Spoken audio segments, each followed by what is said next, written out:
is for parties to dialogue. This is where we stopped. Because the senior person is the president. And clearly, he knows the challenges that are facing the agreement, the implementation of the agreement. He knows them, as we also know them. But without him making the move, it would be difficult for the rest to make the move. Although we think in IO, we had made the move in March. We have said we need to dialogue so that we find a way forward. When the president presented his roadmap for democratic transition to elections on the 21st, it did not take us a long time. I remember I was the first speaker after him, after the elaborate presentation made by Dr. Martin. So after Dr. Martin I spoke, I said, look, we have only two options. Crash by 22nd February, or we extend. And if we extend, the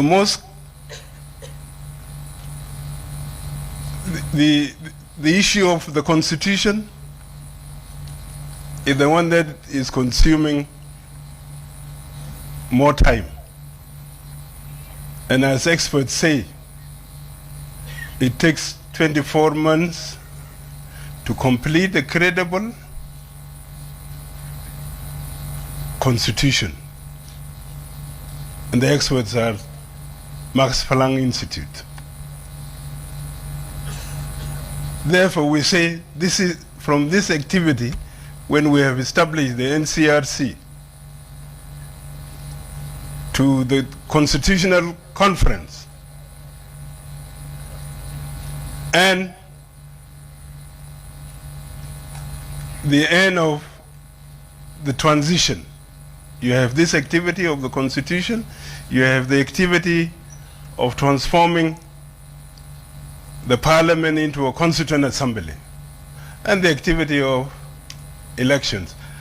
The rest of the activities fall within, including the security arrangements. That's why we came up with 24 months. Actually, the meeting finished, because we are all cognizant that in the next 4 months, you cannot implement what is in this agreement. I thought they were going to talk about the percentages. 27.3% of the provisions are implemented. 31.3% of the agreement are work in progress. 41.4% is pending, not touched. So it means you have 72.7% of the agreement not implemented. You have no choice. You have to extend. Our concern was, if we extend, how do we sell it to South Sudanese? Because some people think extension is just for sake of being in power. But what choice do you have if you don't extend? If you don't extend, you go to square one. And we all know what the square one is. If you extend, then you will be accused that you want to stay in power. It's good that we are 5 parties in the agreement. If it was one party, then that one party would be accused for manipulating the situation in order to stay in power. So, but I want to say, the extension is genuinely for this peace agreement to be implemented. Nothing else. Because the people of South Sudan have a right to elect their leaders. After independence, we call for a transition.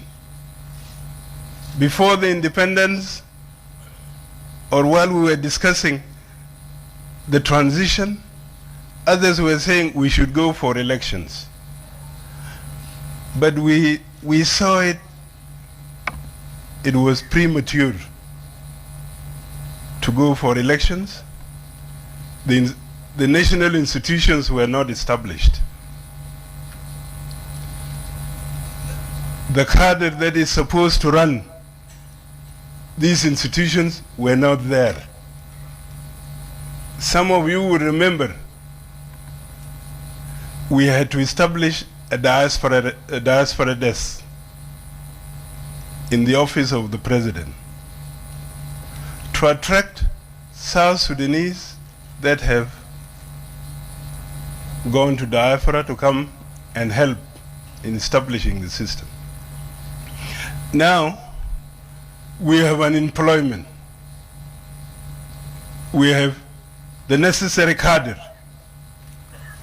to run the system in South Sudan.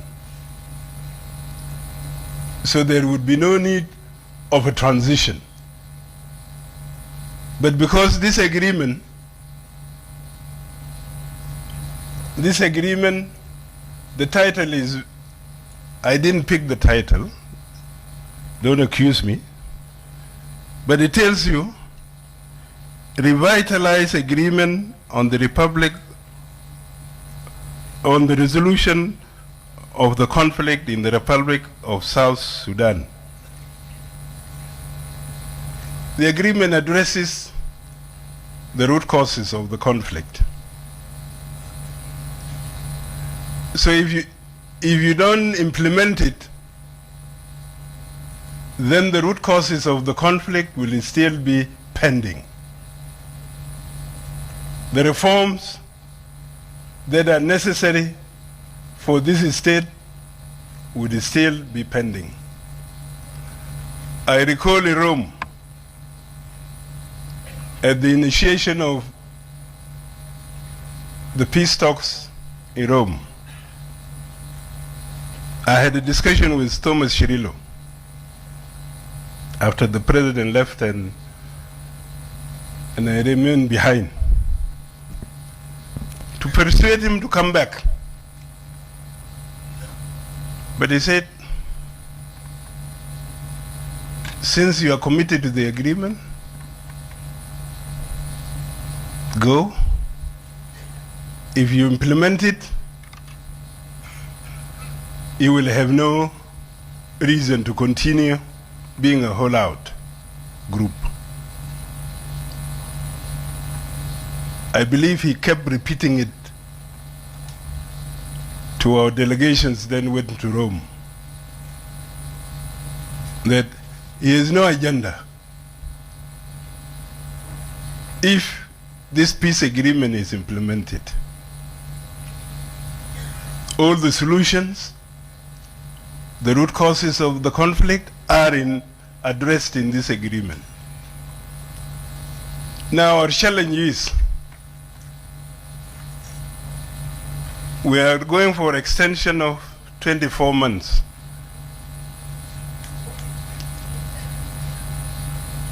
Will we implement it? People talk of political will. Political will. I think if we have political will, we should implement it. If we didn't have the political will when we started implementation of this agreement, now circumstances have forced us to generate that political will.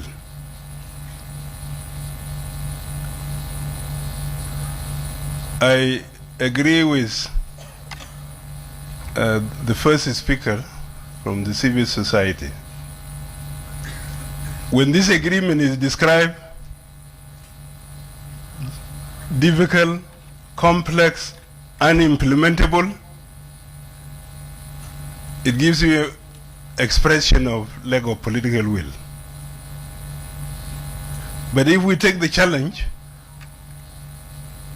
that we implement it, we should be able to implement it, because it's our agreement. And what is good that the President has initiated this, not coming from outside, not IGAD, not RJMAC, nor C5, not AU.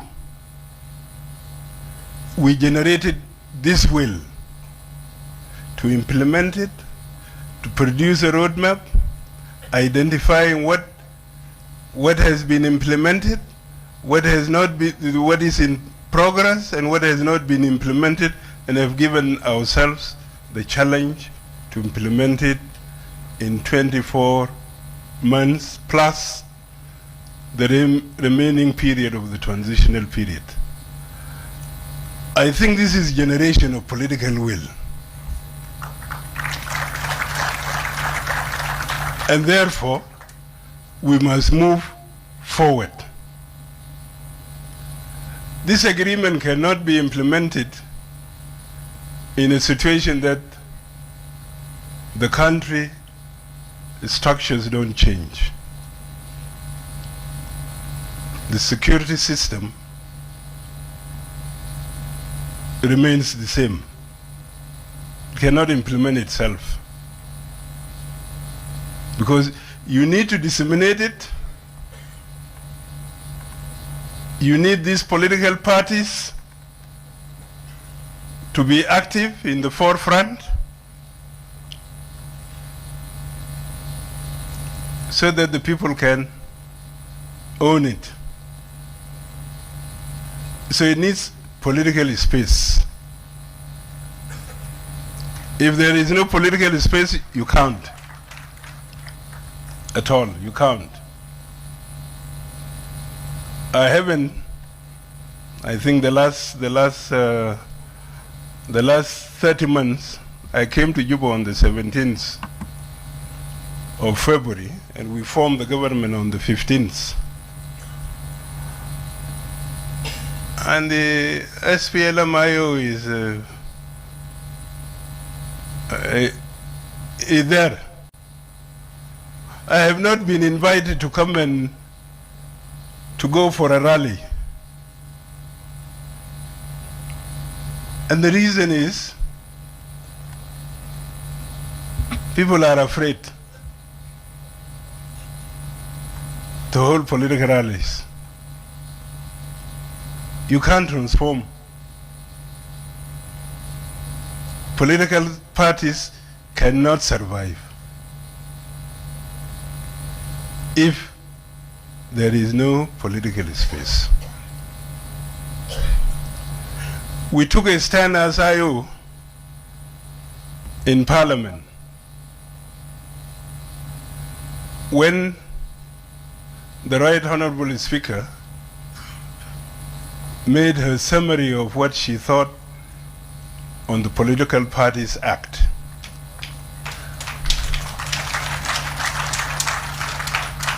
The IO MPs objected. And by the way, I have met them 4 times since they declared a boycott. I would call them, I share their caucus to evaluate whether there is a reason for them to go back to Parliament.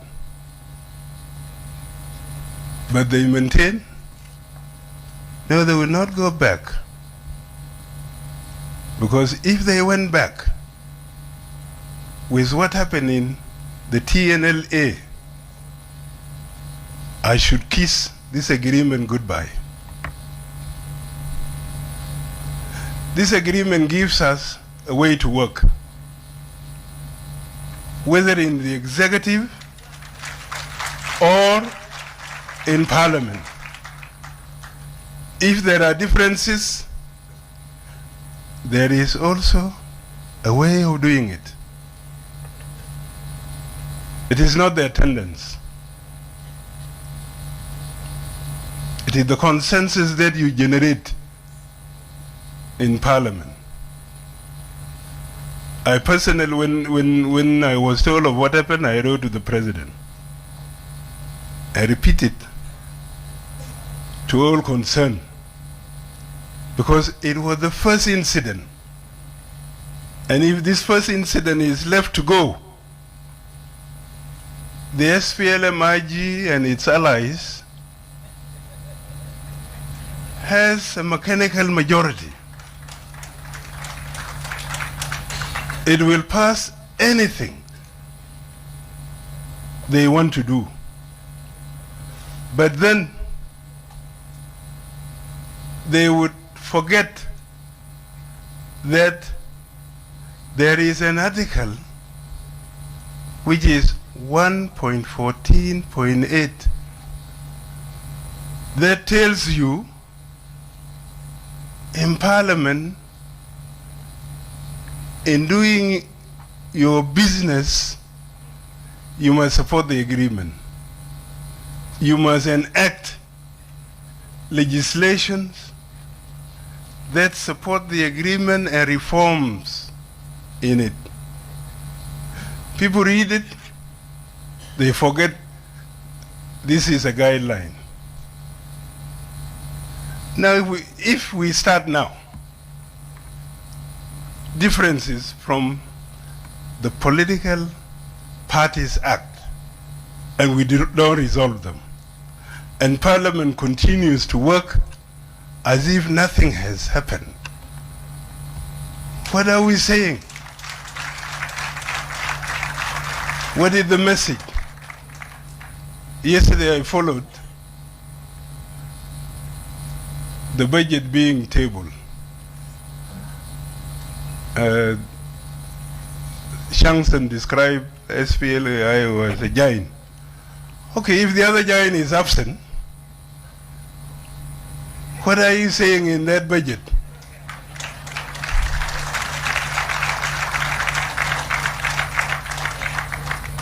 You are not working to support the agreement. You are not working to do reforms in it. So we have challenges. Challenges in operation, in even interaction. Yakane described it as deficit of trust and confidence. Before the war, I had many friends in this room. But if somebody wants to come to my house now, he'll have to come by night.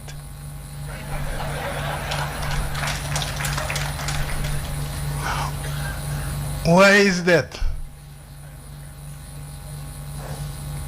This is because the system has not changed. You are afraid. You might be targeted. You might be accused of working with the other political parties. Mr. President, when this function was delayed, it was to resolve issues. Who is to sign? Who is to sign? SWA? Is it going to be Vice President Hussein? Is it going to be Honorable Josephine? They are one coalition. What prevents them to solve this? Is Josephine, this is a political party. I'm talking here as a share of a political party. If Josephine is the share, then she should sign. Because it's not a governmental forum. So in the end, people had to come and say, okay, the person who signed last time, even if he is not the chair, for sake of harmony, let Changshan sign. And the issue of OPP was discussed. I think if we have a good political space,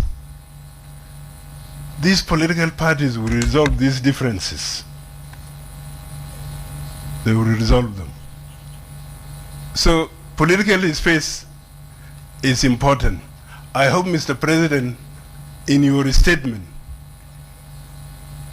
you will make it. You say,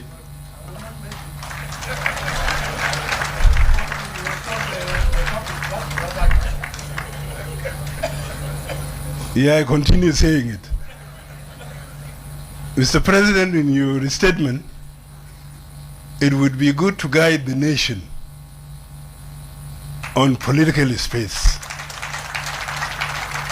so that these security organs are not targeted by political parties.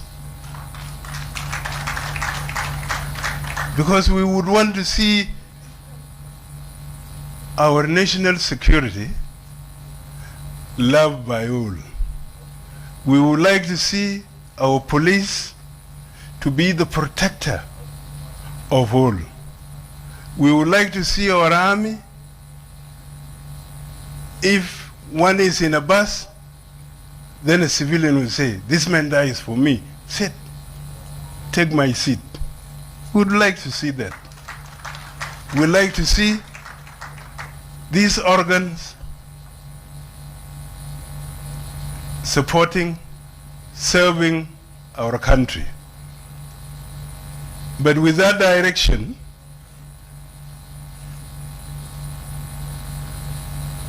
things will continue. Obviously, Parliament has passed the security bills, one security bill, SPDF bill or act now. The rest are still pending.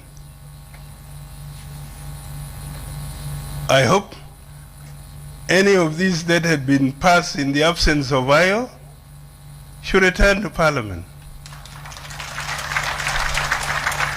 including the political party bill,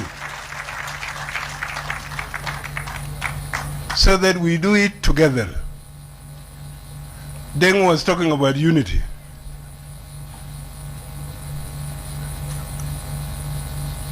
I agree with him, unity of purpose is important. Because so that others, like Shamsen, are not deterred by the unity of SPLM. Because that would mean a one monolithic political party. in it. But I want you to know one thing. The Kenyan example will not work with us. Many of the SPLM are ideologues. I want to explain. Many of the SPLM, whether it is IG, IO, they are ideologue. They have a perception, a vision of what this country should be. So it is not question of power. It is question of, you have a vision, where do you want to take this country to? And therefore, some will find SPLM, whether it is SPLM IG, SPLM IO,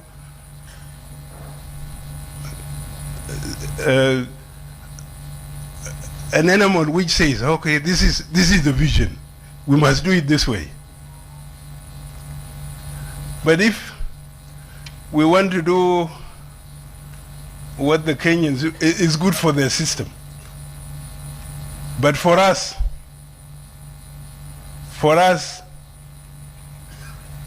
in this republic, it's different. I do remember when I was a young boy, very young indeed, in Kodok, Clement Mboro, Minister of Interior, visiting Kodok. We were students. They came with slogans. Chejlam was their forerunner. Slogans about independence. I have written several slogans, but I forgot them. But the slogan of Clement Mboro, I want to say it, maybe somebody was with us in Kodok. It says, freedom with justice, we demand complete separation. We were kids. That was his slogan. We sang it, jumped around about it, but it built us. Built us. Political parties are built on ideological basis. How you see the country, how it would prosper. So that is why probably there's a difficulty in unification of the SPLM, because political trends have come out of it, even probably in the real SPLM of Pagan. Political trends have come out. Maybe in FDs, they're failing to join SPLM IG. They want to keep separate because they have a political trend. So Kenyans have their own model. We have our own model. We can build it. We can build it. It's not bad. Well, I say it's political forum. I don't want to end without mentioning, first, I read the statement made by the civil society. Maybe another group which does not go with Yakana. When I looked at the document, I saw it was fears, based on fears, based on the fact that they didn't know what is in the road map. They didn't see it. But they were invited yesterday. Why did they not come? To come and contribute. However, it's because there is misinformation. Because even some people came to me who are responsible. They said, are you going to reduce the number of the vice presidents?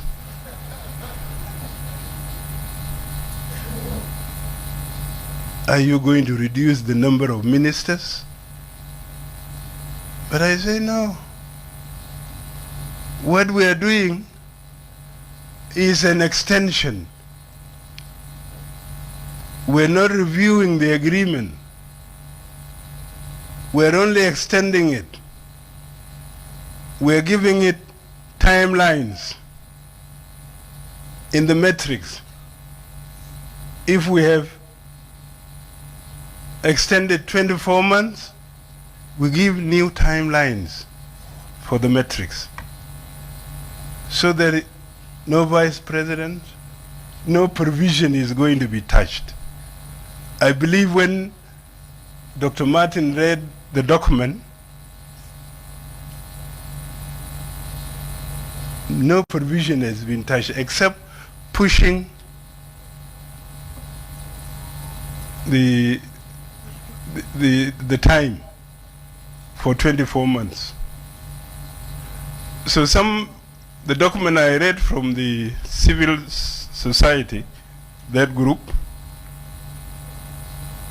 they didn't wait. I think now when this document is public, their fears will be assured. But they may say, but this 24 months, but do you have a choice? Do you want to go to square one? No. In it. I want to end by also, I saw a letter written by our very good friends who supported us in this struggle, in this independence, Troika, expressing concerns. I think it was drafted or written from the fact that you have not seen the document. They should be encouraging issues. The issues they raised are issues that would encourage us go forward. I didn't see them issue a principle to boycott this occasion at all. And after all, we have been discussing with them. We have been clear that it is extension of the period, because even if we took it from the perspective of graduating forces, the food for the graduating of the forces may arrive today, and in Upper Nile maybe in a week's time. And when you graduate them, deployment also takes time.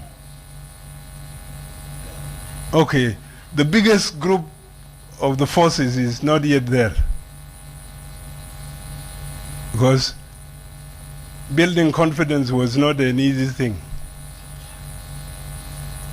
But they have done good despite what has been happening. They maintain the peace. So we'll have in phase 2 the biggest group. Maybe we'll have to expand the number of training centers so that we do it by February 22nd, 2023, all forces would have been trained, graduated, deployed. These are concerns we have. And our good friends from Troika talked about them in their document. But they are real concerns. So I take them as encouragement. And We know the US has withdrawn their support on CTSAM and on RJ-MAC. All we can do is to appeal to the US again. Resume the support. If the US is paying $1 billion on humanitarian, it shouldn't go for nothing. This country should be secured, and the country should move to democratic elections in a secured situation. If we went to elections now, you have multi political parties, multi forces. Who will respect the elections? They will not. It will be chaos. But I want to end by saying, let's continue working together, the international community. We appeal to you again. Continue support to us, to the region. We appreciate the work they have done. They made us reach this point. At times when there are difficulties, they would come and give us counsel, and we move forward. Okay, this time, they only came to us as, okay, you are extending, yes. And they had the same concerns like we had. Will the people accept the extension? Will the international community continue support with the extension? But I think now that the roadmap for democratic transition, peaceful and democratic transition, is exposed to all of us, we should say we support it.